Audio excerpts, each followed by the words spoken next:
বর্তমানে বাংলার জমিনে নাস্তিক আর বেঈমানদের জবানের আওয়াজ বাড়তেছে দিন দিন, কারণ চতুর্মুখী ষড়যন্ত্র চলতেছে এই মুসলমানদেরকে ধ্বংস করার জন্য। ঠিক কিনা বলেন?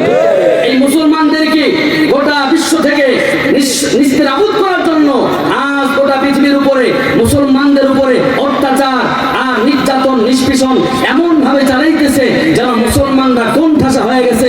আজ ফিলিস্তিনের দিকে তাকায় দেখেন, সেখানে অত্যাচার চলতেছে। আজ বাংলার মুসলমানের দিকে তাকায় দেখেন, সেখানে অত্যাচার চলতেছে। মুসলমান যেখানে যেখানে সেখানেই যেন নাস্তিক আর বেঈমানরা, ইহুদি আর খ্রিস্টানরা অত্যাচারের স্টিম রোলার চালাইতেছে। কথা বলেন ঠিক কিনা? এজন্য গোটা পৃথিবীর মানচিত্র থেকে যদি মুসলমান ঐক্যবদ্ধ হয়ে এক প্ল্যাটফর্মে এসে যদি মুসলমান গোটা মানচিত্র থেকে যদি জায়গায় জায়গায় থেকে যদি মুসলমানরা যদি হকের পক্ষে আওয়াজ দিতে পারে, তো নাস্তিক আর বেঈমানদের অন্তরের ভিতরে এই হকের আওয়াজ কম্পন সৃষ্টি করে দিবে। গোটা পৃথিবীর জমিন থেকে যদি মুসলমানরা এক হয়ে যায়, গোটা নাস্তিক আর বেঈমানের গোষ্ঠী 1 ঘন্টার ভিতরে গোটা পৃথিবী থেকে নিস্তেনাবুদ হয়ে যাবে। ঠিক কিনা বলে? আমরা আজকে বড় দুঃখের সাথে বলতে হয়, মুসলমান আজ আমরা এক হতে পারি না। আমরা সামান্য সামান্য বিষয় নিয়ে নিজেদের ভিতরে দ্বন্দ্ব লাগাই। ঠিক কিনা বলে? আছে না ভাই? আছে না? সামান্য সামান্য বিষয় নিয়ে। কি বিষয়? সামান্য বিষয় কি? যে আমার টুপি একরকম, আরেকজনের টুপি আরেক রকম, টুপির কারণেও সালাম দেন।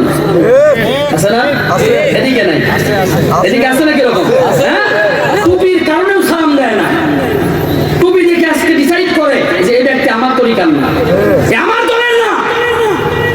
যারা আজকে টুপি নিয়ে ভাগাভাগি করে, শুনেন শুনেন, টুপি যার যার যেমন প্রয়োজন, যেমন পছন্দ, সে তেমনই পড়ে। কথা ঠিক না? কথা বলেন না কেন? এই কথা, এই কথায় ভেজাল আছে কোনো? আমার পছন্দ এটা, আমি এটা পড়ি, আমার এটা পরে ভালো লাগে। আর একটা পড়লে হয়তো গরম করে বেশি, আমি এটা পরে ভালো লাগে, আমার এইটা পড়ি, অসুবিধা কোথায়? ঠিক না ভাই? এই টুপি নিয়ে যদি আমারই কেউ বলে যে ও অমুক তরিকার লোক, এর সালাম দেওয়া যাবে না, আল্লাহর কসম, তুমি যে এই চিন্তা করে বসে আছো যে ও আমার তরিকার না, ও আমার তরিকার না, শোনো, তুমি কবে যে নবীজির তরিকার থেকে বের হয়ে গেছো তোমার নিজের খবর নেই। ঠিক না? এই চিন্তা বাদ দেন যে আমার তরিকার না, কিসের তরিকা? সব আমরা মুসলমান। আজ আমরা জায়গায় জায়গায় ভাগ হওয়ার কারণে, আজ আমরা জায়গায় জায়গায় ডিভাইডেড হওয়ার কারণে, मैं आशिक मौला हूँ मेरा इश्क दीवाना, मैं आशिक मौला हूँ मेरा इश्क दीवाना, ये जुमला जहां जिसकी तजल्ली से उजाला, ये जुमला जहां जिसकी तजल्ली से उजाला।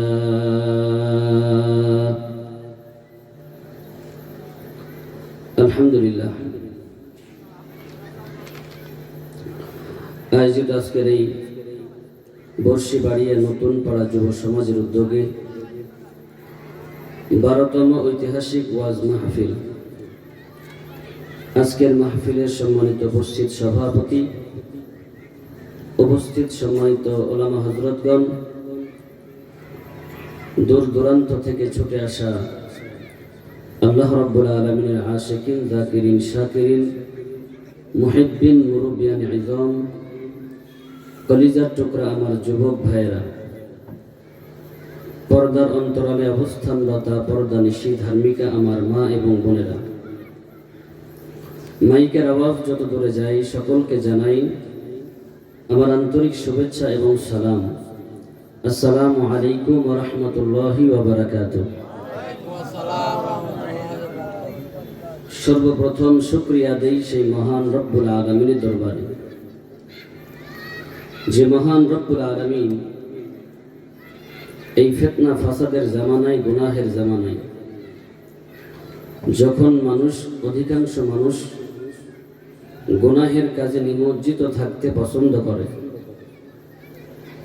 গুনাহের কাজে আগ্রহ বেশি, নেকের কাজে আগ্রহ কম। কি কথা ঠিক না? মানুষ গুনার কাজকে খুব স্বাভাবিক মনে করে, নেকের কাজকে খুবই আশ্চর্য মনে করে। সেই সময় আল্লাহ রাব্বুল আলামিন 10 জায়গা থেকে আপনাকে আমাকে রব্বুল আলামিন দয়া মায়া করে কবুল ও মঞ্জুর করছেন। এজন্য একটু ঈমানের আওয়াজ উঁচু করে সকলে একটু জবাব দেন, বলেন তো আপনারা বেজার না খুশি? যারা খুশি হন নাই তারা চুপ থাকবেন, যারা খুশি হয়েছেন আবারও একটু বলেন বেজার না খুশি? এখানে যে আসছেন, এখানে আসলে কি গুনাহ হবে না নাকি হবে? এখানে আসলে গুনাহ হবে? কি হবে ভাই? এখানে যতক্ষণ বসে থাকবেন ততক্ষণ নেক দান করবেন কে? আল্লাহর নাম বর্ষি বাড়িয়াতে জোরে নিলে মনে হয় গুনাহ হয়। যতক্ষণ থাকবো ততক্ষণ পর্যন্ত ইমানের আওয়াজকে উঁচু রাখতে হবে। কেন ইমানের আওয়াজ উঁচু দরকার? প্রথম প্রশ্ন, জবাব হলো বর্তমান জামানায় নাস্তিক আর বেঈমানদের আওয়াজ উঁচু না নিচু? কথা কয় না? উঁচু না নিচু? এদের আওয়াজ বাড়তেছে না কমতেছে? নাস্তিকদের আওয়াজ বাড়তেছে না কমতেছে? মুসলমানদের উপরে নাস্তিকরা আজ ভর করার চেষ্টা করতেছে। নাস্তিকদের আওয়াজ যদি বেশি হয়, এই 92% মুসলমানদের দেশে মুসলমানদের আওয়াজ কি কম হতে পারে? কথা বলেন, পারে? মুসলমানদের আওয়াজ তো নাস্তিকদের আওয়াজের উপরে থাকবে। মুসলমানদের আওয়াজ থেকে নাস্তিকরা যেন দুনিয়া ছেড়ে পালায় যায়। ঠিক কিনা বলেন? ভাই এই কথা কম দেন, বেশি বাড়ে দেয়। আল্লাহ রাব্বুল আলামিনের দরবারে শুকরিয়া আদায় করি যে আল্লাহ রাব্বুল আলামিন এই ফিতনা ফাসাদের জামানাতেও আপনাকে আমাকে নেকের কাজে কবুল করছেন। সকলে একটু মন খুলে আল্লাহ রাব্বুল আলামিনের শুকরিয়া আদায় করি, বলি আলহামদুলিল্লাহ। লক্ষ্য করি দরুদ ও সালাম মানবতার দূত, সৎপথের দিশারি, সাইয়্যিদুন নবী, ইমামুল মুরসালিন, খাতামুন নবিয়্যিন, শাফিউল মাহশার, হাবিব কিবরিয়া, আশরাফুল আম্বিয়া, সাইয়্যিদুন নবী, সাইয়্যিদুস সাকালাইন, শাফিউল মুজনিবিন, আফতাবুন নবুওয়াত, ফখরে মওজুদান নবী আরব ওয়াল আজম, নবীনা সাইয়্যিদুনা হাবিবুনা হযরত মুহাম্মদ রাসূলুল্লাহ। সকলে পড়ুন সাল্লাল্লাহু আলাইহি ওয়াসাল্লাম। সম্মানিত হাজিরিন, আমি আপনাদের সামনে অত্যন্ত গুরুত্বপূর্ণ কিছু কথা বলার চেষ্টা করব। সংক্ষিপ্ত সময়ের ভিতরে যা বলবো, আল্লাহ রাব্বুল আলামিন যেন আমাদের প্রয়োজনীয় কিছু কথা বলার, শোনার এবং আমল করার তৌফিক আল্লাহ দান করেন। সকলে বলেন আমিন। আলোচনা করার আগেই আমি আপনাদের কাছ থেকে কিছু কমিটমেন্ট নিতে চাই। দুনিয়ার সমস্ত জায়গার কিছু নিয়ম আছে। বাজারে যাবেন, বাজারের কিছু নিয়ম, মসজিদে যাবেন, মসজিদের কিছু নিয়ম। এই দ্বীনি মজলিস, কোরআন হাদিসের মজলিস, বলেন তো এখানে বসার, এখানে কথা বলার ভিতরে কিছু নিয়ম থাকা দরকার আছে না নাই? কথা বলেন সবাই, আছে না নাই? এখানে যা কথা হবে কোরআন এবং সুন্নাহ থেকেই হতে হবে। ঠিক কিনা বলেন? কি এই বিষয়ে আপনারা দ্বিমত না একমত? কোরআন হাদিসের থেকেই কথা হতে হবে। কারণ এখানে আপনারা এমন কিছু শুনতে আসেন নাই যে কথাগুলি কোরআন হাদিসে নেই। কথা ঠিক কিনা? এখানে তো আপনারা কোরআন হাদিসে শুনতে আসছেন নাকি অন্য কিছু পাওয়ার আশায় আসছেন? কোরআন হাদিসের কথাই শুনতে আসছি আমরা। ঠিক কিনা বলেন? তো এখানে যেহেতু আমরা কোরআন হাদিস থেকে কথা শুনতে আসছি, চেষ্টা করা হবে যা কথা বলবো কোরআন হাদিস থেকে বলার চেষ্টা করব। তবে কোরআন হাদিস থেকে কথা শোনার আগে মজলিসের কিছু আদব দরকার। এখানে যতক্ষণ কথা হবে মনে করবেন এটা একটা ক্লাস। মনে করবেন কি ভাই, এখানে একটা ক্লাস হইতেছে। কি হইতেছে? একটা ক্লাস হইতেছে। কারণ কোরআন হাদিস বুঝতে হলে শিক্ষক এবং ছাত্রের ভিতরে কথাবার্তার আদান প্রদান হওয়া চাই। শিক্ষক একাই বলবে, ছাত্ররা চুপ করে থাকবে। শিক্ষকের ভিতরে এমন মনে হবে যে ছাত্র মনে হয় কিছুই বুঝতেছে না। ঠিক কিনা বলেন? কেমন মনে হবে না? বললাম না, এই কোটা কমাই দেন, এত বাড়ি দিলে কথা বোঝা যাবে না, ক্লিয়ার থাকতে হবে। তো ছাত্র শিক্ষকের ভিতরে কথার আদান প্রদান হতে হবে। যখন ছাত্র শিক্ষকের ভিতরে কথার আদান প্রদান হবে, তখন ওই মজলিসের ভিতরে শিক্ষক কথা বলে আনন্দ পাবে, শিক্ষকের কাছে ভালো লাগবে।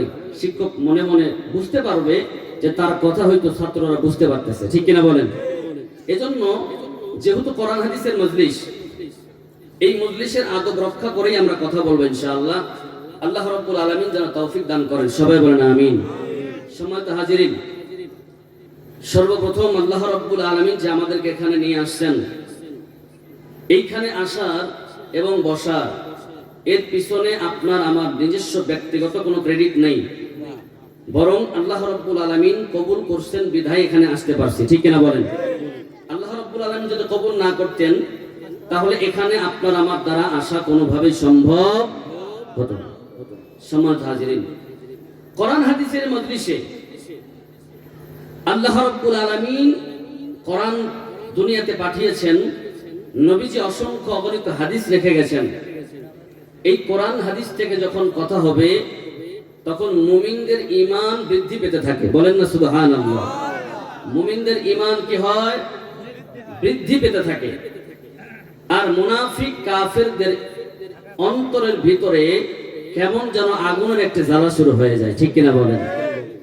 এখন চিন্তা করে দেখেন, যেই মজলিসে কোরআন হাদিসের কথা হয় সেই মজলিসের ঈমানদাররা খুশি হয়, আর যেই মজলিসে কোরআন হাদিস কথা হওয়ার পরেও কেউ যদি বেজার হয়, বুঝতে হবে তার ভিতরে ঈমান নাই, বরং ঈমানের ভিতরে যথেষ্ট পরিমাণ ঘাটতি আছে। ঠিক কিনা বলেন? সম্মানিত হাজিরিন, ভূমিকায় আমি আর কথা বলতে চাচ্ছি না, সরাসরি আমি আলোচনায় ঢুকতে চাচ্ছি, যেহেতু আপনাদেরকে একটি টপিকস বোঝাতে হবে।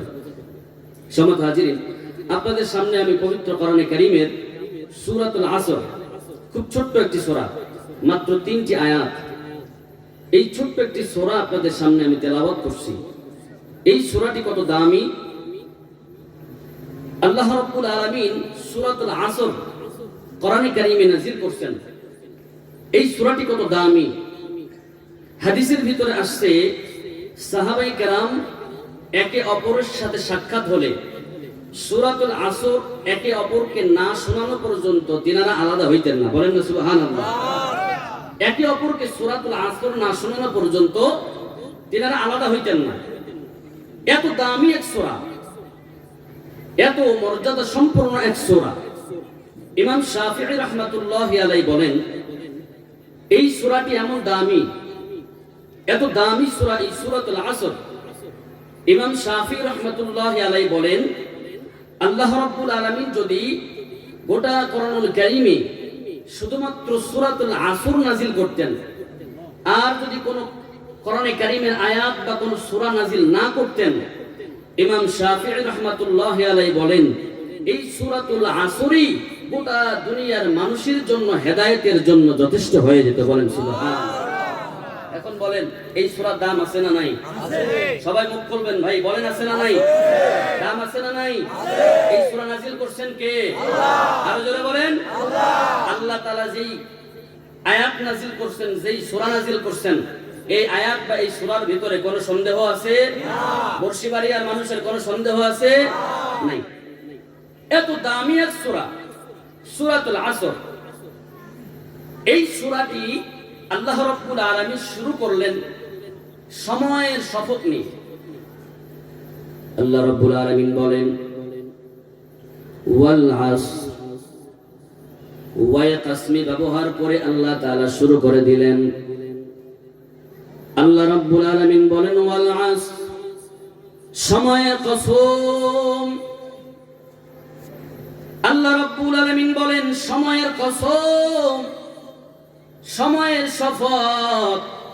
সময়ের শপথ নিয়ে আল্লাহ তাআলা কোরআনে কারীমের আয়াত নাযিল করে দিলেন। এই সময়টাকে আল্লাহ কেন সামনে নিয়ে আসলেন? এরে বর্ষিবাড়িয়ার মুসলমান, ভালো করে দিলের কান লাগায়া শুনবেন, অযথা কোনো কথা বলবো না, যা বলবো বোঝার চেষ্টা করবেন।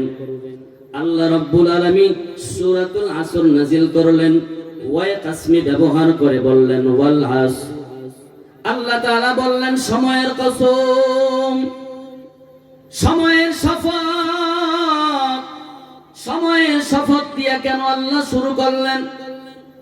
সময়টাকে কেন আল্লাহ সামনে আনলেন? সময়ের কি দাম, সময়ের কেমন দাম? আল্লাহর নবী সাল্লাল্লাহু আলাইহি ওয়াসাল্লাম মসজিদে নববীতে বসা, সাহাবায়ে কেরাম আল্লাহ নবী সাল্লাল্লাহু আলাইহি ওয়াসাল্লামকে জিজ্ঞাসা করলেন, ইয়া রাসূলুল্লাহ সাল্লাল্লাহু আলাইহি ওয়াসাল্লাম, আইয়ুল আমালু আহাব্বু ইলাল্লাহ? ইয়া রাসূলুল্লাহ, আল্লাহ তাআলার কাছে কোন আমলটা বেশি প্রিয়? সাহাবায়ে কেরাম জিজ্ঞাসা করলেন আল্লাহর কাছে কোন আমলটা বেশি প্রিয়? আল্লাহর নবী সাল্লাল্লাহু আলাইহি ওয়াসাল্লাম فقال رسول الله صلى الله عليه وسلم আল্লাহর নবী সাল্লাল্লাহু আলাইহি ওয়াসাল্লাম বললেন সবথেকে দামি আল্লাহর কাছে ওই আমলটা। আল্লাহ নবী সাল্লাল্লাহু আলাইহি ওয়াসাল্লাম বললেন as-salatu ala waqtiha, সবথেকে দামি হলো আল্লাহর কাছে ওই আমলটা সময় মতো বান্দার নামাজ। বলেন না সুবহানাল্লাহ। সময় মতো বান্দার, আরো জোরে বলেন নামাজ। সময় মতো বান্দার নামাজ আল্লাহর কাছে বড় দামি। আল্লাহ নবী বললেন সময় মতো নামাজ আদায় করবা, সময় মতো নামাজের আল্লাহর কাছে বড় দাম।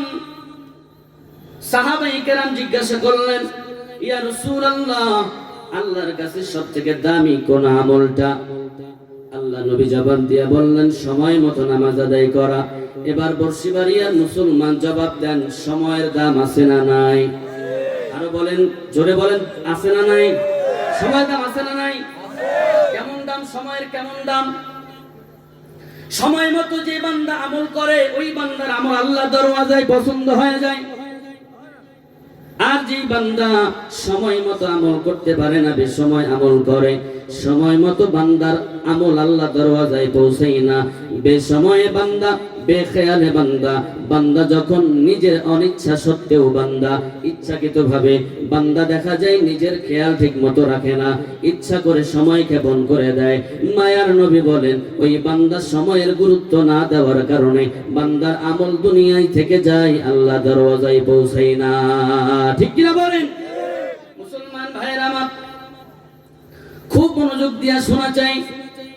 আল্লাহ নবী বলেন সময় মতো নামাজ আদায় করো, সময়ের বড় দাম, সময়ের বড় দাম, সময় মতো নামাজ আদায় করো হে মুমিন। বর্তমানে দেখা যায় সময়ের নিয়ে বড় ভেজাল লেগে যায়। আমরা মানুষ জাতি এমন, সময় নিয়ে আমাদের ভিতরে কালক্ষেপণ, সময় নিয়ে আমরা ঠিক মতো সময়ের গুরুত্ব দিতে পারি না। সব থেকে মানুষ সময়ের ভিতরে বেশি ভেজাল লাগায়, সময়টারে গুরুত্ব দেয় না। জীবনের মূল্যবান সময় দেখা যায় কোন দিক দিয়ে বিদায় নিয়ে চলে যায়, এরপরও সময়ের দিকে বান্দা খেয়াল করে না। আছে না নাই? মানুষের সময় কোন দিক দিয়ে যে বিদায় নিয়ে চলে যায়, মানুষের সময় নষ্ট হয়ে যাচ্ছে, মানুষের জীবন থেকে সময় হারিয়ে যাচ্ছে, কিন্তু মানুষ সময়ের দিকে খেয়াল করে না। বেশিরভাগ তো সময় নষ্ট করে ঘরের মা বোনেরা। এরা দেখবেন ঠিক মতো সময় মতো নামাজ আদায় করে না। ঠিক কিনা বলেন? মেয়েদের ভিতরে এই রোগটা বেশি পাওয়া যায়। এরা দেখবেন ঠিক মতো সময় মতো নামাজ আদায় করে না। জোহরের নামাজ আদায় করতেছে হয়তো আসরের ওয়াক্তের আগে আগে। এমনও দেখা যায় যে আসরের নামাজ ওয়াক্ত করতেছে, মাগরিবের ওয়াক্ত চলে আসছে, এখন সময় ওনারা আসরের নামাজ আদায় করতেছে। কারণ মেয়েরা ঘরের ভিতরে কাজ করতে করতে এনাদের কাছে আর এই নামাজের সময়ের গুরুত্বটা ঠিক মতো আসে না। মা বোনদেরকে বলতে চাই, নামাজের সময় আগে, কাজের সময় পরে। কথা ঠিক কিনা বলেন? নামাজের সময় আগে, কাজের সময় পরে। মুসলমান ভাইয়েরা আমার, আল্লাহ রাব্বুল আলামিন বললেন সময়ের কসম, সময়ের শপথ। ওয়াই কাসমি ব্যবহার করে আল্লাহ বললেন সময়ের কসম, সময়ের শপথ হে বান্দা। আল্লাহ বললেন ওয়াল আসর ইন্নাল ইনসানা লাফি খুসর। আল্লাহ তাআলা বললেন নিশ্চয় সমস্ত মানুষগুলি ক্ষতির মধ্যে। আল্লাহ বলেন সমস্ত মানুষ ক্ষতির মধ্যে। আল্লাহ বললেন সব মানুষ যেন কেমন যেন ক্ষতির মধ্যে ঢুকে গেল।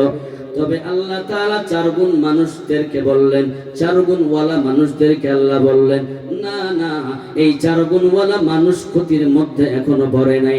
চারটা গুণ যদি নিজের ভিতরে আনতে পারো হে মুমিন, তাহলে আল্লাহ তাআলা এই চার গুণওয়ালা মানুষদেরকে বলতেছেন এরা ক্ষতির মধ্যে পড়বে না। বলেন না সুবহানাল্লাহ? এবার বলেন আমরা ক্ষতির ভিতরে যাইতে চাই না ক্ষতির বাহিরে থাকতে চাই? সবাই বলেন ক্ষতির ভিতরে না বাইরে? ক্ষতির ভিতরে না বাইরে? ক্ষতির ভিতরে গেলে লস। কারণ হলো ক্ষতির ভিতরে যে বান্দা যাইবে ওই বান্দা জাহান্নামের পথে আগাইতে থাকবে। আর যে বান্দা ক্ষতির ভিতর থেকে বের হয়ে আল্লাহ তাআলার দেওয়া নির্দেশনা অনুযায়ী 4 গুণওয়ালা জীবন গঠন করতে পারবে, আল্লাহ রাব্বুল আলামিন বলেন এই 4 গুণওয়ালা জীবন গঠন করতে পারলে ওই বান্দা 4 গুণওয়ালা আমল নিয়ে বান্দা যদি বিদায় হতে পারে, মরণের পরে ওই বান্দা জান্নাতের মেহমান হয়ে যাবে। বলেন না সুবহানাল্লাহ। সব বান্দা ক্ষতির মধ্যে, তবে 4 গুণওয়ালা মানুষ, 4 গুণওয়ালা মানুষকে আল্লাহ বললেন হেফাজতের জিম্মাদার। আল্লাহ রাব্বুল আলামিন বলেন 4 গুণওয়ালা মানুষ, আল্লাহ বললেন 4টা গুণ যদি ভিতরে আনতে পারো, এই 4 গুণওয়ালা মানুষদেরকে আল্লাহ হেফাজত করে ক্ষতির ভিতরে থেকে বাহিরে রাখেন। 1 নাম্বার আল্লাহ বললেন ইল্লাল্লাযীনা আমানু। 1 নাম্বার গুণ হলো বান্দা যদি ঈমানওয়ালা হয়, ঈমান তার মজবুত করে নেয়, ঈমানওয়ালা বান্দা, আল্লাহ রাব্বুল আলামিন বলেন ঈমানওয়ালা বান্দাকে আল্লাহ তাআলা ওই ক্ষতির মধ্যে না রাখিয়া, আল্লাহ তাআলা ঈমানদার বান্দাকে ক্ষতির বাহিরে রাখিয়া আল্লাহ তাআলা হেফাজত করে বান্দাদেরকে আল্লাহ তাআলা ঈমানের ভিতরে অটল রাখে। বলেন না সুবহানাল্লাহ।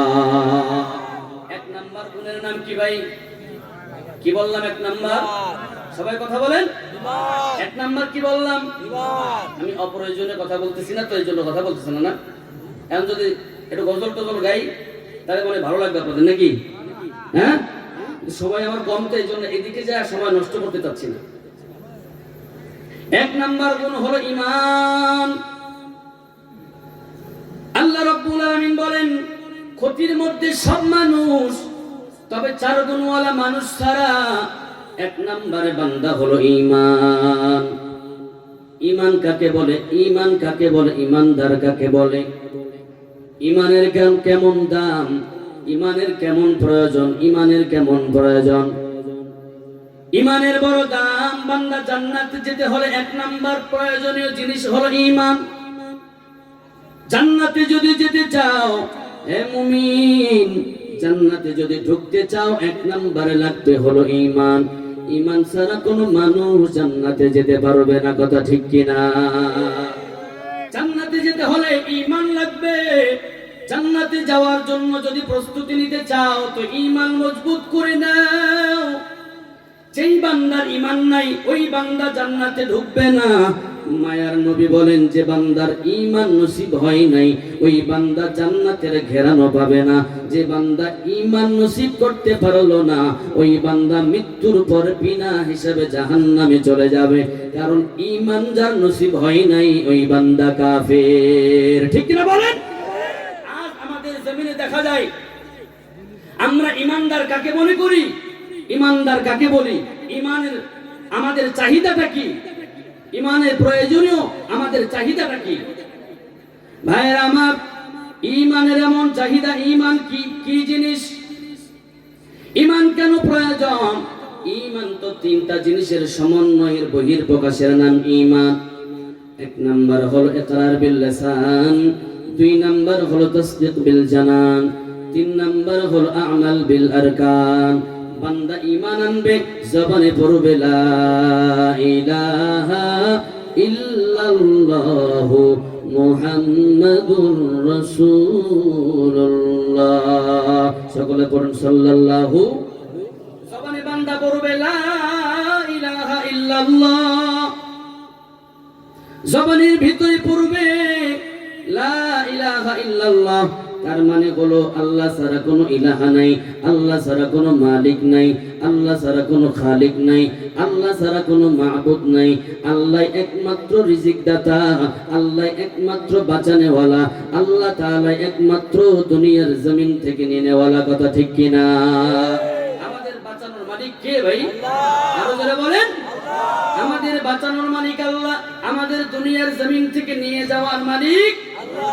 অতএব কোন মানুষ যদি চিন্তা করে দুনিয়ার জমিনে তো আসছি, দুনিয়ার মানুষে হয়তো আমাকে নিয়ে যাইতে পারে, দুনিয়ার মানুষের হাতে হয়তো আমার জান, না রে বান্দা না, দুনিয়ার কেউ আপনারে নিতে পারবে না আল্লাহ তাআলা যতক্ষণ দুনিয়ার থেকে আপনারে নিবে না। কথা বলেন ঠিক কিনা? এজন্য একমাত্র ইমানদারের চাহিদা হলো ওই বান্দা আল্লাহ ছাড়া কাউকে ভয় পাবে না, কারণ দুনিয়ার জমিন থেকে আল্লাহ ছাড়া কেউ আপনাকে আমাকে নিতে পারবে না। কথা বলে ঠিক কিনা? আল্লাহ ছাড়া কেউ নিতে পারবে? কথা বলেন পারবে? এজন্য তো কোরআনকে আঁকড়ে ধরবে, আল্লাহকে ভয় করবে। আল কোরআনের সৈনিক আমি নেই কো পরাজয়, এক আল্লাহর গোলাম আমি, এই তো পরিচয় আমার, এই তো পরিচয়। আল কোরআনের সৈনিক আমি নেই কো পরাজয়, এক আল্লাহর গোলাম আমি, এই তো পরিচয় আমার, এই তো পরিচয়। এই দুনিয়ার সবই নকল, এই দুনিয়ার সবই নকল, আসল কিছু নয়, এক আল্লাহর গোলাম আমি, এই তো পরিচয় আমার, এই তো পরিচয়। আল কোরআনের সৈনিক আমি নেই গো পরাজয়, এক আল্লাহর গোলাম আমি, এই তো পরিচয় আমার, এই তো পরিচয়। কোরআন হাদিস শাসনতন্ত্র রাসূল আমার নেতা, উৎসাহ মর্জির অম্লান ইতিহাস বীর গাথা, ঠিক কিনা বলেন? আমার আপনার মুসলমানের একমাত্র সংবিধান হলো আল কোরআন। এই কোরআন ছাড়া মুসলমানদের আর কোন সংবিধান হতে পারে না। কথা বলেন ঠিক কিনা? মুসলমানদের সংবিধানের নাম কি? আরো জোরে বলেন। মুসলমানদের সংবিধানের নাম কি ভাই? একমাত্র আল কোরআন হলো মুসলমানদের সংবিধান। আর এই মুসলমানদের সংবিধান অনুযায়ী যতদিন পর্যন্ত রাষ্ট্র পরিচালনা হবে না, ততদিন পর্যন্ত এই রাষ্ট্র থেকে, এই দেশ থেকে রাহাজানি যাবে না, টেন্ডারবাজি যাবে না, এই দেশ থেকে অন্যায় জুলুম কোনোদিন বন্ধ হবে না। ঠিক কিনা বলেন? এই জমিন থেকে ততদিন পর্যন্ত এই জুলুম বন্ধ হবে না, যতদিন না পর্যন্ত কোরআনের রাজ কায়েম হবে না, যতদিন পর্যন্ত কোরআনের আইন প্রতিষ্ঠিত হবে না, ততদিন পর্যন্ত এই দেশ থেকে, এই জমিন থেকে অন্যায় আর জুলুম বন্ধ হবে না। ঠিক কিনা বলেন? মুসলমান ভাইরা আমার, আজ চতুর্দিকে তাকায় দেখতেছি জুলুম আর জালেমে ভরা। এই কথাগুলি বলতে গেলে মুসিবত ঘিরে ফেলবে, তবে মুসিবতের চিন্তা করে ওলামায়ে কেরাম কোনোদিন হক কথা বলা বন্ধ করতে পারে না। মুসলমান ভাইরা আমার, 92% মুসলমানের দেশে আজকে তাকায় দেখা যায় 92% মুসলমানের দেশে। বলেন তো মুসলমান বুকে হাত দিয়া ভালো আছে না খারাপ আছে? আস্তে বলেন, খারাপ আছে। বলেন না কেন? খারাপ আছে। ভালো আছেন আপনারা? আপনারা ভালো থাকলো, আমরা ভালো নেই। মুসলমান ভাইরা আমার, ভালো করে শুনেন, 92% মুসলমানের দেশে আজ মুসলমানদেরকে পিটায়া পিটায়া মেরে ফেলতেছে। কোটি কয়েক বাংলার জমিনের নাস্তিক আর বেঈমানরা তাদের পক্ষ নিতেছে, মুসলমানদেরকে পিটায়া পিটায়া মারতেছে। আর এই কথা নাকি মুসলমানরা বলতে পারবে না। মুসলমানদেরকে পিটায়া পিটায়া আজকে হত্যা করতেছে। আজ বাংলাদেশের জমিনে তাকায় দেখেন, ফরিদপুরের জমিনে মুসলমানদেরকে পিটায় পিটায় হত্যা করতেছে। আর এদেশের জনগণ বলতেছে মুসলমানদের পক্ষ নাও, এদেশের জনগণ বলতেছে মুসলমানের পক্ষ হয়ে হুঙ্কার দাও। আর এদেশের কতিপয় নাস্তিক বলতেছে মুসলমানদের পক্ষ নাও, আর যার পক্ষ নাও না কেন ওদের বিরুদ্ধে কথা বলা যাবে না। ও মুসলমান, চিন্তা করে দেখো, আজ ফরিদপুরে পিটায় মারতেছে, মেহেরপুরে কবে পিটায় মারবে এর কোন নিশ্চয়তা আছে ভাই? মুসলমানদের কাছে পিটায় পিটায় মারে 92% মুসলমানের দেশে। এখনো পর্যন্ত আমরা গলার আওয়াজ দিয়ে কথা বলতে পারি না। আমরা মনে করতেছি হয়তো ফরিদপুরে মারছে তো আমাদের সমস্যা কি, ঠিক না? আমরা তো এটা মনে করতেছি, ফরিদপুরে মারছে তো আমাদের সমস্যা কি? ও ভাই, উদাহরণ দিলে ভালো বুঝবেন। দেখেন, দুইটা গরু যখন মাঠের ভিতরে খেত খাওয়ার জন্য দুইটা গরু চলে যায়, একটা গরুরে পাইছে তো ওই গরুরে ধরে রাখাল পিটাইতেছে। এই পিটানোর সময় আরেকটা গরু দৌড়। এখন এই রাখাল বলতেছে, কিরে গরু, আমি তো এক গরুরে পিটাইছি, তোরে তো পিটাই নাই, তুই দৌড় দাও কেন? এই গরু মনে মনে বলে যে ওরে পিটাইলে কি হবে, আমি তো বুঝতেছি পরে সিরিয়ালটা আমার। কথা ঠিক কিনা বলেন? কথা বলেন না কেন? মুসলমান ভাই আমার, আজ বাংলাদেশের জমিনের দিকে তাকাইলে কেমন জানি মনে হয় আজ বাংলার জমিনটাকে নাস্তিক আর বেঈমানরা এমন ভাবে গ্রাস করার চেষ্টা করতেছে। বাংলার জমিনের ভিতরে এমন ভাবে আমাদের উপরে অন্যায় অত্যাচার নিমজ্জিত করা হচ্ছে। বাংলার জমিনে ওলামায়ে কেরামদেরকে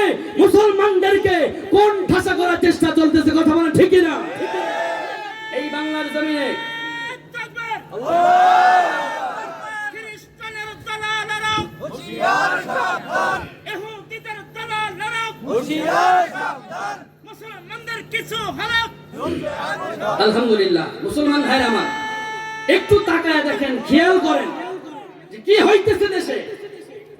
এগুলি বলবে কারা, শুনবে কারা? হইতেছে নাকি ভাই যাত্রা গান, বৈশাখী মেলা সব চলতেছে, পারমিশনের দরকার নেই। কোরআনের একটা মাহফিল বাস্তবায়ন করতে গেলে যারা করতেছে তাদের জিগায় দেখেন কতটা ঘাম ঝরতেছে। কথা বলেন না কেন? কথা বলেন। যারা করতেছে তাদের জিগায় দেখেন কতটা ঘাম ঝরাইতে হচ্ছে। এক কোরআনের মাহফিল দেওয়ার জন্য কয় জায়গায় দৌড়াইতে হচ্ছে, পেরেশান করে ফেলতেছে। তা কোরআনের মাহফিল দিতে গিয়ে মনে হইতেছে যারা মুসলমানের দেশে, মুসলমানরা বিপদে পড়ে গেছে।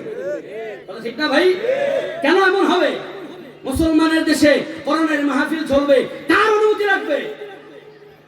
মুসলমানের দেশে 90% মুসলমান, সেই দেশে কোরআনের আলোচনা হবে, কার অনুমতির প্রয়োজন হবে? এদেশে ওলামায়ে কেরাম উন্মুক্ত ভাবে কথা বলতে পারে না। এদেশের ওলামায়ে কেরাম জবান ছেড়ে দিয়ে কথা বলতে পারে না। জবানের ভিতর শিকল লাগাইয়া দেয়, জবানের ভিতরে কেমন যেন একটা ব্রেক লাগাইয়া দেয়। কেন? কারণ ওলামায়ে কেরাম কথা বললে অন্যায়ের বিরুদ্ধে কথা বলবে। ওলামায়ে কেরাম কথা বললে এই দুনিয়ার জমিনে যারা এই নাস্তিকতা মনা, এই নাস্তিকদের বিরুদ্ধে কথা বলবে। ওলামায়ে কেরাম কথা বললে টেন্ডারবাজির কথা বিরুদ্ধে কথা বলবে। ওলামায়ে কেরাম কথা বললে এই নাস্তিকদের বিরুদ্ধে কথা বলবে। এজন্যই নাস্তিকরা বেশি ভয় পায়। কথা বলেন ঠিক কিনা? এজন্য নাস্তিকরা ভয় পায়। এর জন্যই বলে কোরআন হাদিসের কথা বলবেন, কিন্তু হুজুর গরম হয়ে কথা বলবেন না। কেন? কোরআনের ভিতরে কি গরম কথা নেই? কথা বলেন নাই? মুসলমান ভাইরা আমার, এজন্য আল্লাহ রাব্বুল আলামিন বললেন সবাই তো ক্ষতির মধ্যে চলে গেল, তবে 4 গুণওয়ালা মানুষ। 1 নাম্বার গুণ হলো ইমানদার বান্দা। ইমানদার বান্দাকে আল্লাহ তাআলা হেফাজত করবেন। ইমানদার বান্দা আল্লাহ রাব্বুল আলামিনের হেফাজতের জিম্মায় থাকবেন। ওই ইমানদার বান্দা ক্ষতির মধ্যে যাবে না। 1 নাম্বার গুণ, বান্দা ঈমানওয়ালা হয়ে যাও। কেমন ঈমান আনবারে বান্দা? দুনিয়ার জমিনে ঈমানটা কেমন বানাইবা? আল্লাহ কোরআনে কারীমে বললেন, ইয়া আইয়ুহাল্লাযীনা আমানু আমানু কামা আমানান নাস। এ ঈমানদারেরা, তোমরা ঈমান আনো সাহাবায়ে কেরামের মতো ঈমান আনো। সাহাবায়ে কেরাম যেমন ঈমান এনেছেন তেমন ঈমান আনো। সাহাবায়ে কেরামের মতো মজবুত ঈমান বানাও। যে বান্দা সাহাবায়ে কেরামের মতো মজবুত ঈমান বানাইতে পারবে, দুনিয়াতেও বান্দা সফল, আখিরাতের জমিনেও বান্দা সফল। বলেন সুবহানাল্লাহ। জবাব দিয়া বলেন, এইবার সাহাবায়ে কেরামের ঈমান দুর্বল ছিল না মজবুত ছিল? মজবুত ছিল। আরো জোরে বলেন, মজবুত ছিল। সাহাবায়ে কেরামের ঈমান কেমন মজবুত? ঈমান এমন পাওয়ারফুল ঈমান, সাহাবায়ে কেরামের ঈমান এত মজবুত ঈমান, এমন পাওয়ারফুল ঈমান। সাহাবায়ে কেরামদের কি অত্যাচারের স্টিম রোলার চালানো হয়েছে। সাহাবায়ে কেরামদের উপরে ঈমান নেওয়ার জন্য ওই বেঈমান জালিমরা কত অত্যাচার চালাইছে, কিন্তু সাহাবায়ে কেরামরা জীবন দিয়া দিয়েছে, তারপরেও ঈমান ছাড়ে নাই। বলেন না সুবহানাল্লাহ। ঈমান ছাড়ে নাই সাহাবায়ে কেরাম। আল্লাহ নবী সাহাবী এমন আমল করেছেন যে আমলগুলি অল্প অল্প হলেও আমলগুলি আল্লাহর দরওয়াজায় পছন্দ হয়ে গেছেন। ঈমানটা মজবুত থাকার কারণে সাহাবায়ে কেরাম অল্প অল্প আমল করেছেন, কিন্তু আল্লাহর দরওয়াজায় পছন্দ হয়ে গেছেন। আল্লাহ নবীর সাহাবী হযরতে বেলাল রাদিয়াল্লাহু তাআলা আনহু এমন মজবুত ওয়ালা ঈমান, ওই বান্দার এমন ঈমান, দুনিয়ার জমিনে হযরতে বেলাল রাদিয়াল্লাহু তাআলা আনহু আল্লাহ নবী সাল্লাল্লাহু আলাইহি ওয়াসাল্লাম মিরাজের সফরে গেলেন। মিরাজের সফরে যাইয়া জান্নাতের ভিতরে ঘুরতেছেন, হঠাৎ দেখেন জান্নাতের ভিতরে হযরতে বেলাল রাদিয়াল্লাহু তাআলা আনহুর পায়ের আওয়াজ পাওয়া যায়। সুবহানাল্লাহ বলবেন না?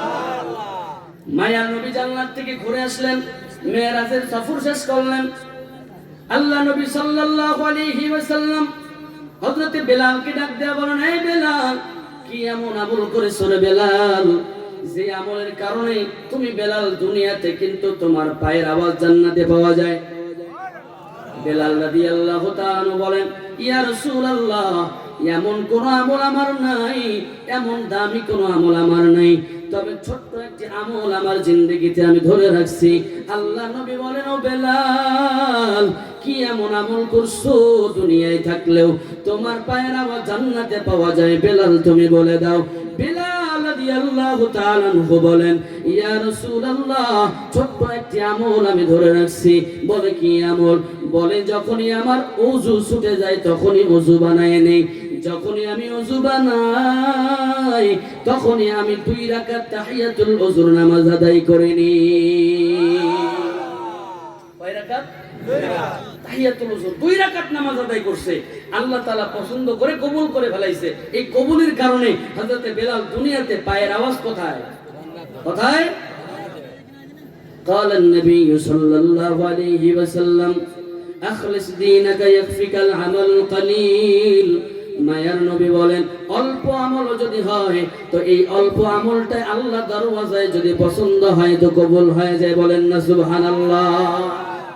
মুসলমান ভাইরা আমার, এজন্য 1 নাম্বার ঈমান, ঈমানটারে মজবুত বানায় ফেলবেন। ঈমানটা মজবুত যখন হয়ে যাবে, গোটা দুনিয়া একদিকে হইলেও বান্দার ঈমান নিতে পারবে না। ঠিক কি না বলেন? দুনিয়ার সবাই একদিকে হয়ে যাবে, কিন্তু বান্দার ঈমানটাকে দুর্বল করতে পারবে। মুসলমান ভাইরা আমার, আল্লাহ রাব্বুল আলামিন বললেন, 4 গুণওয়ালা মানুষকে আমি হেফাজত করব, তারা ক্ষতির মধ্যে যাবে না। 1 নাম্বার হলো ঈমান, 2 নাম্বার হলো আল্লাহ রাব্বুল আলামিন বলে ওয়া আমিলুস সালিহা, 2 নাম্বার হলো নেক আমল। নেক আমল করেওয়ালা বান্দাদেরকে আল্লাহ হেফাজত করবেন। 2 নাম্বার নেক বান্দা, নেক যারা আমল করবে ওই বান্দাদেরকে আল্লাহ তাআলা, নেক করেওয়ালা বান্দাদেরকে আল্লাহ হেফাজত করবেন, ক্ষতির মধ্যে দিবেন না। বান্দা আল্লাহ তাআলার হেফাজতের জিম্মায় থেকে যাবে। বলেন না সুবহানাল্লাহ। 1 নাম্বার ঈমান, 2 নাম্বার কি ভাই? নেক আমল। 2 নাম্বারে কি বললাম? 2 নাম্বার হলো নেক আমল। 1 নাম্বার হলো ঈমান, 2 নাম্বার হলো নেক আমল। নেক আমল এমন দাম, আল্লাহ বললেন, দুনিয়ার জমিনে তোমাদেরকে আমি পাঠাইলাম বান্দা নেক আমল করার জন্য। আল্লাযী খালাকাল মাউতা ওয়াল হায়াতা লিয়াবলুয়াকুম আইয়ুকুম আহসানু আমালা ওয়া হুয়াল আজিজুল গফুর। আল্লাহ বললেন, হে মুমিন, হে বান্দা বান্দি, দুনিয়ার জমিনে তোমাদেরকে আমি পাঠাইলাম বান্দা তোমাদের থেকে নেক আমল নেওয়ার জন্য পাঠাইলাম। বান্দা তোমাদের থেকে আমি নেক আমল দেখতে চাই, কে কি পরিমাণ নেক আমল বানাইতে পারো, কি পরিমাণ নেক আমল আমার দরওয়াজায় দিতে পারো। এরে বান্দা, ভালো করে শুনো, নেক আমলের কত দাম। ও বান্দা, ঈমানের পরে জান্নাতে যাওয়ার জন্য নেক আমলের প্রয়োজন। বান্দা ঈমান আনছো, মজবুত ঈমান বানাইছো, এখন আল্লাহ জান্নাতে যদি যেতে চাও, জান্নাতে যাওয়ার জন্য নেক আমল বানায়া ফেলো, নেক আমল করা শুরু করে দাও। ও বান্দা, দুনিয়ার জমিনে আসছো, আল্লাহ তাআলা দুনিয়ার জমিনে বানাইছেন, পাঠাইছেন। ও বান্দা, দুনিয়ার জমিনে যতদিন থাকবা, বলো চিল্লায় গোলামি করবা কার? কার গোলামি করবেন? একমাত্র আল্লাহর। বলেন কার? দুনিয়ার জমিনে আর কারো গোলামি চলবে ভাই? বলেন চলবে? এজন্য দুনিয়ার জমিনটা আমলে ভরপুর বানায় ফেলেন। কবরে যাওয়ার আগে নিজের আমলটাকে বানায় ফেলেন। কে জানি কবে কবরে যায়, কোনো হিসাব নাই রে বান্দা। এজন্য 2 নাম্বার কাজ হলো বান্দা নেক আমল করেন। 3 নাম্বার হলো ওয়াতাওয়াসাউ বিল হক। আল্লাহ রাব্বুল আলামিন বলেন, 3 নাম্বার ডিউটি হলো রে বান্দা, দুনিয়ার জমিনে হকের প্রতি মানুষকে দাওয়াত দাও, মানুষকে হকের উপদেশ দাও। ও বান্দা, দুনিয়ার জমিনে 1 নাম্বার ঈমানটারে বানাও, 2 নাম্বার নেক আমল শুরু করে দাও, 3 নাম্বারে বান্দা হকের প্রতি মানুষকে দাওয়াত দাও, হকের উপদেশ দাও। বলেন শরীফ, এই বর্ষিবাড়িয়ার মুসলমান ভালো করে বলেন, এখন হকের দাওয়াত দিলে ভেজাল লাগে কি লাগে না? কথা বলেন, জোরে বলেন। কাউরে যদি ভালো কথা বলা যায় সহ্য হয় না, আছে না নাই? বলেন কেন? আছে না নাই? আছে না? ভালো কথা বললে সহ্য করে না, কিন্তু আপনি যদি খারাপ কথা বলেন মনে হয় যেন তার কাছে ভালো লাগে। কাউরে বলবেন, ও ভাই তোমার তো মসজিদে দেখি না, নামাজে আসো না কেন? অমনি ডাকবেন, হ্যাঁ তুমি মসজিদে যাও বলে বেশি ভাব দেখাও। তুমি মসজিদে যাও বলে তুমি অনেক কিছু হয়ে গেছো, বাস ভালো কিছু বলতেছেন কিন্তু রাগ দেখাইছে, আছে না নাই? কথা বলেন। হক এমন একটি জিনিস, এই যেখানে অন্ধকার, তবে এখান থেকে যদি অন্ধকার বিদায় দিতে হয় তাহলে লাগবে কি লাগবে ভাই? অন্ধকার যদি বিদায় দিতে হয় তো এখানে আলো লাগবে। যখনই আলো আসবে তখনই অন্ধকার পালায় যাবে, ঠিক কিনা? আল্লাহ তাআলা বলেন, কুল জাআল হক ওয়া যাহাকাল বাতিল ইন্নাল বাতিলা কানা যাহুকা। যখন বান্দা হক নিয়ে আগমন করবে, যেখানে হক চলে আসবে ওখান থেকে বাতিল এমনি পালায় যাবে, কথা ঠিক কিনা? বাতিলকে যদি আমরা নিস্তানাবুদ করতে চাই তাহলে আমাদেরকে অবশ্যই হকের আওয়াজ তুলতে হবে, হকের দাওয়াত দিতে হবে। বাংলার জমিনে বর্তমানে হকের আওয়াজ দেনেওয়ালা মানুষের বড় অভাব, ঠিক কিনা বলেন? হকের আওয়াজ চাই, হকের আওয়াজ চাই। কেন হকের আওয়াজের দরকার? কারণ আমি শুরুতেই বলছিলাম, বর্তমানে বাংলার জমিনে নাস্তিক আর বেঈমানদের জবানের আওয়াজ বাড়তেছে দিন দিন, কারণ চতুর্মুখী ষড়যন্ত্র চলতেছে এই মুসলমানদেরকে ধ্বংস করার জন্য, ঠিক কিনা বলেন? এই মুসলমানদেরকে গোটা বিশ্ব থেকে নিস্তেনাবুদ করার জন্য আজ গোটা পৃথিবীর উপরে মুসলমানদের উপরে অত্যাচার আর নির্যাতন নিষ্পেষণ এমন ভাবে চালাইতেছে যেন মুসলমানরা কোন ঠাসা হয়ে গেছে। আজ ফিলিস্তিনের দিকে তাকায় দেখেন, সেখানে অত্যাচার চলতেছে। আজ বাংলার মুসলমানের দিকে তাকায় দেখেন, সেখানে অত্যাচার চলতেছে। মুসলমান যেখানে যেখানে সেখানেই যেন নাস্তিক আর বেঈমানরা, ইহুদি আর খ্রিস্টানরা অত্যাচারের স্টিম রোলার চালাইতেছে, কথা বলেন ঠিক কিনা? এজন্য গোটা পৃথিবীর মানচিত্র থেকে যদি মুসলমান ঐক্যবদ্ধ হয়ে এক প্ল্যাটফর্মে এসে যদি মুসলমান গোটা মানচিত্র থেকে যদি জায়গায় জায়গায় থেকে যদি মুসলমানরা যদি হকের পক্ষে আওয়াজ দিতে পারে তো নাস্তিক আর বেঈমানদের অন্তরের ভিতরে এই হকের আওয়াজ কম্পন সৃষ্টি করে দিবে। গোটা পৃথিবীর জমিন থেকে যদি মুসলমানরা এক হয়ে যায়, গোটা নাস্তিক আর বেঈমানের গোষ্ঠী 1 ঘন্টার ভিতরে গোটা পৃথিবী থেকে নিস্তানাবুদ হয়ে যাবে, ঠিক কিনা বলেন? আমরা আজকে বড় দুঃখের সাথে বলতে হয়, মুসলমান আজ আমরা এক হতে পারি না। আমরা সামান্য সামান্য বিষয় নিয়ে নিজেদের ভিতরে দ্বন্দ্ব লাগাই, ঠিক কিনা বলেন? কি আছে না ভাই, আছে না? সামান্য সামান্য বিষয় নিয়ে। কি বিষয়? সামান্য বিষয় কি? যে আমার টুপি একরকম, আরেকজনের টুপি আরেক রকম, টুপির কারণেও সালাম দেয় না, আছে না? এদিকে নাই, এদিকে আছে না কিরকম? হ্যাঁ, টুপির কারণেও সালাম দেয় না। টুপি দেখে আজকে ডিসাইড করে যে এই ব্যক্তি আমার তরিকার না, আমার দলের না। যারা আজকে টুপি নিয়ে ভাগাভাগি করে, শুনেন, টুপি যার যার যেমন প্রয়োজন যেমন পছন্দ সে তেমনই পরবে, কথা ঠিক না? কথা বলেন না কেন? এই কথা, এই কথায় ভেজাল আছে কেন? আমার পছন্দ এটা, আমি এটা পরি, আমার এটা পরে ভালো লাগে, আর একটা পরলে হয়তো গরম দরে বেশি, আমি এইটা পরে ভালো লাগে, আমার এইটা পরে অসুবিধা কোথায়? ঠিক না ভাই? এই টুপি নিয়ে যদি আমারই কেউ বলে যে ও অমুক তরিকার লোক, আরে সালাম দেওয়া যাবে না। আল্লাহর কসম, তুমি যে এই চিন্তা করে বসে আছো যে ও আমার তরিকার না, ও আমার তরিকার না, শোনো, তুমি কবে যে নবীজির তরিকার থেকে বের হয়ে গেছো তোমার নিজের খবর নেই, কথা বলে ঠিক কিনা?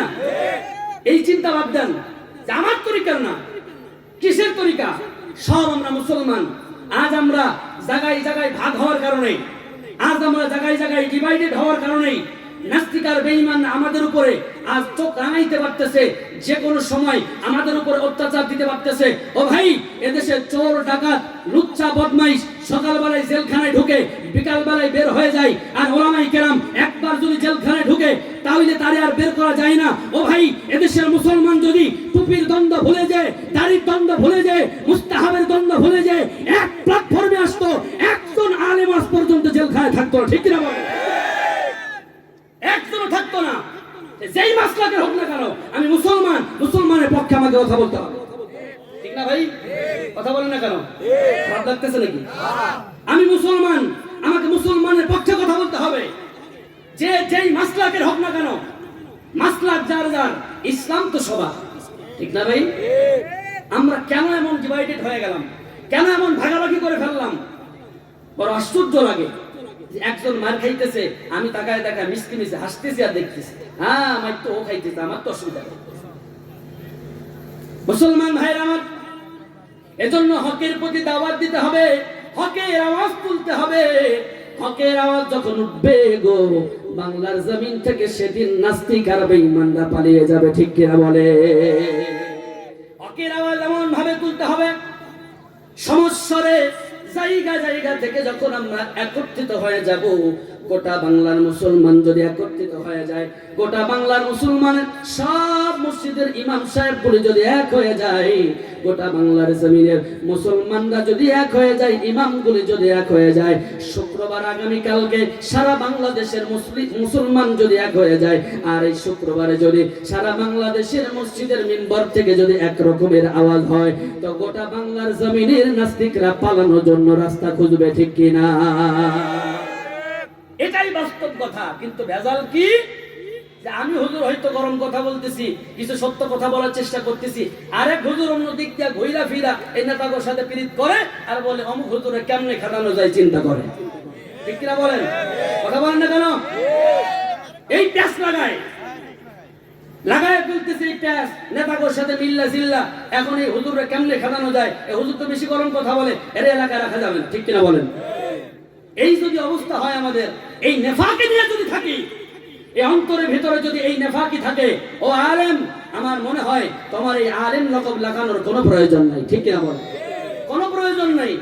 কারণ এই জমিনে আল্লাহ তোমাকে প্রতিনিধিত্ব বানিয়েছেন, তোমার হাতে দায়িত্ব দিয়ে দিয়েছেন, তুমি কেমন ভাবে চলতেছো, তোমার কথাবার্তা করি অবশ্যই আল্লাহ তাআলাকে ভয় করে হওয়া চাই, ঠিক কিনা বলেন? মুসলমান ভাইয়েরা আমার, এজন্য 3 নাম্বার গুণাবলী হলো হকের পক্ষে দাওয়াত চাই, হকের আওয়াজ দিতে হবে। 3 নাম্বার, বান্দা যখন আল্লাহ রাব্বুল আলামিনের এই জমিনে থেকে যখন হকের আওয়াজ দিবে, যখন বান্দা হকের পক্ষে দাওয়াত দিতে থাকবে, ওই বান্দা আল্লাহ তাআলার কাছে প্রিয় হয়ে যাবে, বলেন না সুবহানাল্লাহ? আল্লাহ তাআলা বলেন, কুনতুম খায়রা উম্মাতিন উখরিজাত লিন-নাস তা'মুরুনা বিল মা'রুফ ওয়া তানহাউনা 'আনিল মুনকার। এ বান্দা, তোমাদেরকে তো বের করা হয়েছে, খুঁজে খুঁজে ভালো মানুষদের থেকে বের করা হয়েছে। কেন বের করা হলো? বান্দা, তোমরা তা'মুরুনা বিল মা'রুফ, তোমরা সৎ কাজের আদেশ দিবে, অন্যায় কাজ থেকে মানুষকে ফিরিয়ে রাখবে। সৎ কাজের আদেশ দেনেওয়ালা যারা, আল্লাহর কাছে ভালো ভালো হইল তারা, বলেন না সুবহানাল্লাহ? আদেশ দিবে যারা, আল্লাহ রাব্বুল আলামিনের কাছে গ্রহণীয় তারা, যারা দুনিয়ার জমিনে ভালো ভালো জায়গা থেকে বেছে বেছে দুনিয়ার মানুষকে নিয়ে আসবে আর বলবে তোমরা সৎ কাজের আদেশ দাও। বান্দা, যারা আল্লাহ জমিনে থেকে যারা সৎ কাজের আদেশ দেয়, জমিনে যারা সৎ কাজের নির্দেশ দেয়, আল্লাহ বলেন তারাই হলো জমিনের সবথেকে ভালো, বলেন সুবহানাল্লাহ? জমিনের ভিতরে তারাই সবথেকে ভালো, যারা সৎ কাজের আদেশ দেয়, যারা হকের আওয়াজ দেয়, তারাই হলো সবথেকে ভালো। 2 নাম্বার আল্লাহ বললেন, যারা অন্যায় কাজে মানুষকে বাধা দেয়।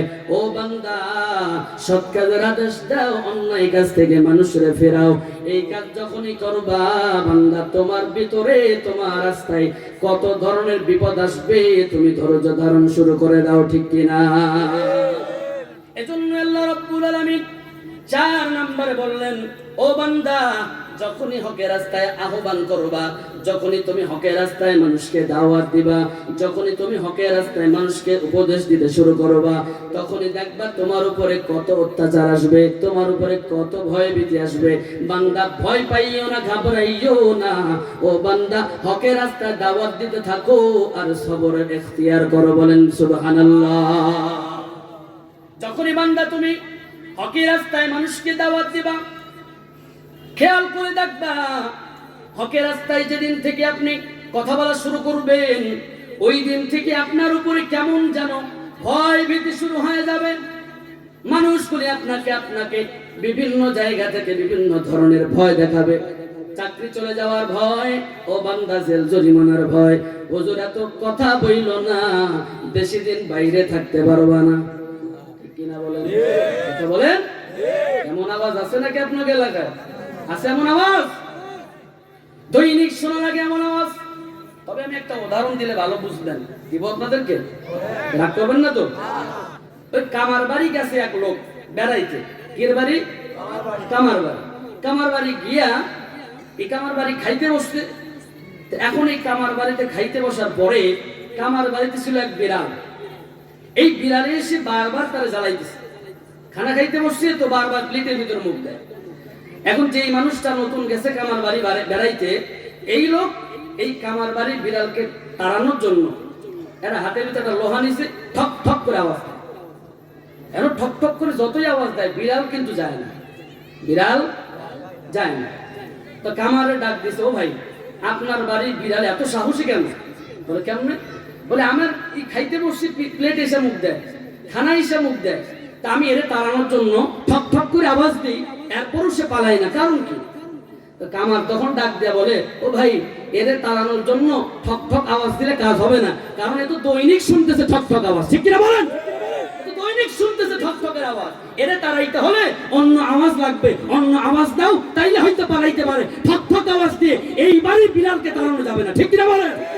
ও ভাই জেল জরিমানা আর ওই কামান বিমানের ভয় দেখায়া ওলামাই কেরামদের জবান বন্ধ করা যাবে না, কারণ ওলামাই কেরাম এই আওয়াজ তো দীর্ঘদিন থেকে শুনতেছে, ওলামাই কেরাম এই চেয়ারে বসার পর থেকে শুনতেছে, ওলামাই কেরামের জবান বন্ধ, কোনো আওয়াজ দিয়ে বন্ধ করা যাবে না, ঠিক কিনা বলেন?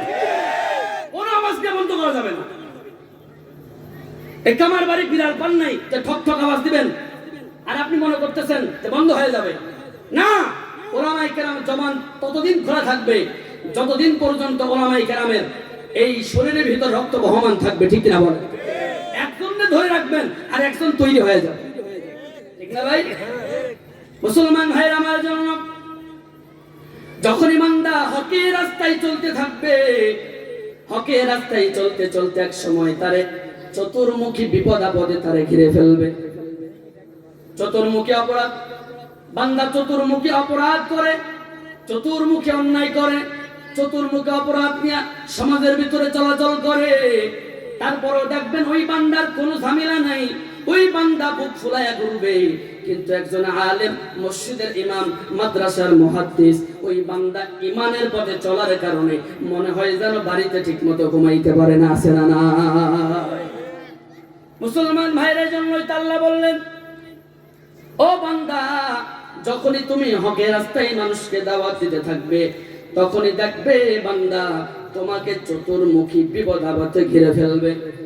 যখন বান্দা চতুর্মুখী বিপদ আপদে যখন তোমার ঘিরে ফেলবে, তখন বান্দা তোমার একটা আমল হলো বান্দা সবর করবা, সবর করবা। আমরা অনেকেই বলি সবরের আমল করো, সবরের আমল করো, তবে বান্দা অন্যায় কাজের বাধা না দিয়া সবরের আমল ঠিক আমল না, ঠিক কিনা বলেন? এখানে আমাদের একটা ঝামেলা আছে কি জানেন? একদল আছে যারা শুধু সবরই করে, কি করে? তারা শুধু সবরই করে। কি ঝামেলা লাগছে, ইসলামের বিরুদ্ধে কথা বলতেছে, নাস্তিকরা নবী নিয়ে গালি দিচ্ছে, আল্লাহর নিয়ে গালি দিচ্ছে, কোরআন জ্বালায় দিচ্ছে। ও ভাই আপনি প্রতিবাদ করেন না কেন? বলে সবর করেন। কি বলে? ভাই আপনি প্রতিবাদ করেন না কেন? বলে সবর করেন। ভাই আপনি কথা বলেন না কেন? সবর করেন। ভাই এটা সবর নয়, এটা সবর হতে পারে না। অন্যায়ের মোকাবেলা করার জন্য আপনার জবানকে ছাড়তে হবে, এরপরে বিপদ মুসিবত আসবে, তখন আপনাকে সবর করতে হবে, ঠিক কিনা বলেন?